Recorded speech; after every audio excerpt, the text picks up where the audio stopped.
Assalamualaikum, kembali lagi dengan saya Suraya Zafira Bilkis dengan NPM 1210005. Tentunya saat ini saya masih berkuliah di Universitas Sode Gunung Jati atau Answagati, khususnya pada kelas manajemen reguler sore. Nah, tujuan dari pembuatan video materi pembelajaran saya saat ini adalah untuk membantu teman-teman yang ingin lebih memahami lagi terkait dengan materi membangun human capital atau modal manusia yang berkualitas unggul. Dan tentunya tujuan dari pembuatan video ini juga merupakan salah satu bentuk pemenuhan tugas dari mata kuliah manajemen inovatif yang pada saat ini diampu oleh Bapak Sandi Nasruddin Wibowo. Dan sasaran dari video ini adalah teman-teman baik dari Answagati maupun universitas lain yang sedang membutuhkan materi ini ya. Untuk lebih mengefektifkan waktu, kita langsung ke pembahasannya saja ya. Semoga bisa membantu. Nah, setelah membahas arti dan pentingnya human capital di video materi pembelajaran sebelumnya, sekarang kita bahas terkait dengan membangun human capital atau modal manusia berkualitas unggul ya. Pertama-tama kita harus mengetahui terlebih dahulu terkait dengan sumber daya manusia. Jadi sejarah peradaban manusia ini membuktikan bahwa manusia ini mampu menciptakan jauh lebih banyak informasi dari yang diserap oleh manusia itu sendiri dan dapat mempercepat perubahan jauh lebih cepat dari manusia yang mengikutinya. Nah, manusia seperti ini adalah manusia yang memiliki keterampilan, kompetensi, dan pengetahuan yang diperolehnya melalui pengalaman belajar. Selanjutnya ada sumber daya manusia unggul. Jika suatu bangsa ingin maju dan sejahtera, maka bangsa itu memprioritaskan investasi pembangunan sumber daya manusia untuk mencapai tingkat nilai yang tinggi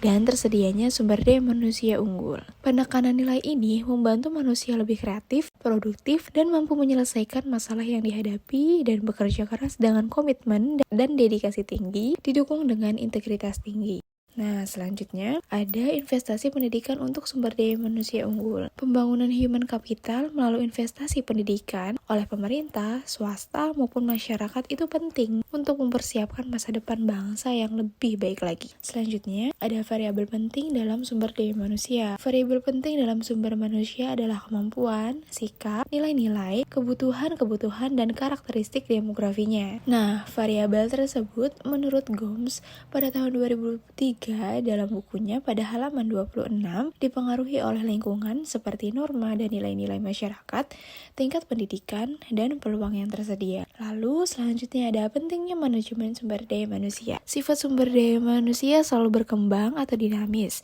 baik jumlah maupun mutunya. Maka untuk memperoleh keseimbangan antara sumber daya manusia yang tersedia dengan tingkat perkembangan ekonomi pada tahap tertentu, diperlukan manajemen sumber daya manusia yang tepat pada tingkat nasional dan daerah. Kanan kualitas sumber daya manusia terbagi menjadi 3 kualitas. Yang pertama ada kualitas spiritual, meliputi aspek iman, takwa, dan moral. Kemudian yang kedua ada kualitas masyarakat dan berbangsa, termasuk kesetia kawanan sosial, rasa tanggung jawab, dan disiplin sosial. Dan yang terakhir ini ada kualitas karya yang meliputi 3 faktor.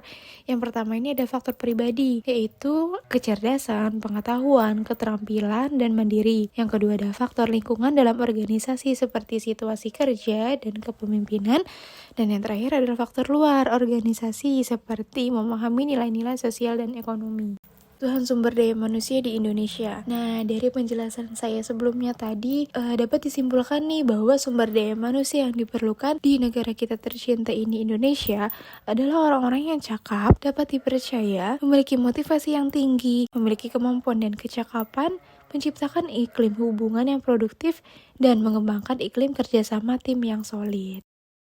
Human capital dan manajemen sumber daya manusia. Secara harfiah, pengertian modal manusia adalah pengetahuan, keahlian, kemampuan, dan keterampilan yang menjadikan manusia sebagai modal atau aset suatu bangsa. Menurut Gaspers, pada tahun 2012, Human Capital Management dikenal juga sebagai manajemen talenta, yaitu suatu sumber daya manusia yang terkait dengan proses pengembangan sumber daya manusia dan memperkuat kedudukannya dalam suatu lembaga, memelihara dan mengembangkan sumber daya manusia, dan menarik sebanyak mungkin sumber daya manusia yang memiliki kompetensi, komitmen, dan karakter agar organisasi menjadi lebih berkualitas. Dalam menyediakan sumber daya manusia yang berkualitas, manajer dalam sebuah hierarki organisasi ini bertindak sebagai perencana, pengorganisasi, pengarah, motivasi, dan pengendali. Pada dasarnya, organisasi ini memiliki ketergantungan dengan sumber daya manusia yang ada dalam organisasi untuk menggerakkan organisasi, memenangkan persaingan, dan mencapai tujuan melalui proses dari mekanisme manajemen yang benar. Dalam human capital,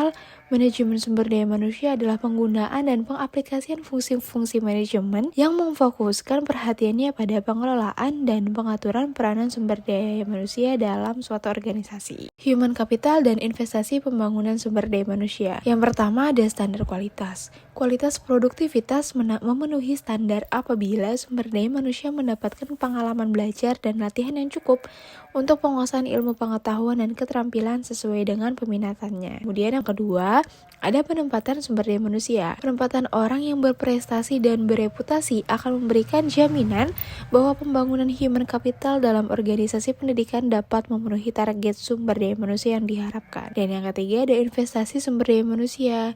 Investasi dalam bentuk menyediakan fasilitas pendidikan, menyediakan tenaga pendidik dan kependidikan yang berkualitas akan menjamin sumber daya manusia yang unggul, handal, dan berkarakter. Kemudian ada konsep human capital atau modal manusia. Konsep human capital berkaitan dengan fakta bahwa pada dasarnya manusia akan menanamkan investasi dalam dirinya melalui pendidikan, pelatihan, dan aktivitas lain yang akan meningkatkan pendapatan mereka di masa depan melalui peningkatan penghasilan seumur hidup. Nah, selanjutnya kita akan membahas terkait dalam mempersiapkan generasi emas atau gold generation. Gold generation itu apa sih? Jadi gold generation ini adalah anak yang sehat dan cerdas. Itu merupakan bibit generasi emas di masa yang akan datang. Bakat atau aptitude adalah benih dari suatu sifat yang baru yang akan tampak jika ia mendapat kesempatan atau kemungkinan untuk berkembang. Pada dasarnya semua individu yang normal ini memiliki bakat dan setiap aktivitas itu diperlukan berfungsinya bakat. Itu tergantung pada budaya di mana individu itu hidup. Khususnya bagi generasi yang berbakat dan bertalenta, tentunya perlu disediakan strategi dan fasilitas yang dapat memaksimalkan bakat dan talenta mereka agar benar-benar menjadi generasi emas yang bermanfaat bagi pemerintah dan masyarakat luas guna meningkatkan kualitas kesejahteraan dan kualitas peradaban. Nah, pembahasan yang tadi saya jelaskan semoga bisa membantu teman-teman untuk lebih memahami lagi ya terkait dengan materi membangun human capital atau modal manusia yang berkualitas unggul. Maaf bila dalam penyampaiannya masih banyak kekurangan atau masih banyak kalimat yang membingungkan, tapi semoga membantu ya. Terima kasih masih stay sampai di sini. Jangan lupa untuk like, komen, dan subscribe ya. Wassalamualaikum warahmatullahi wabarakatuh.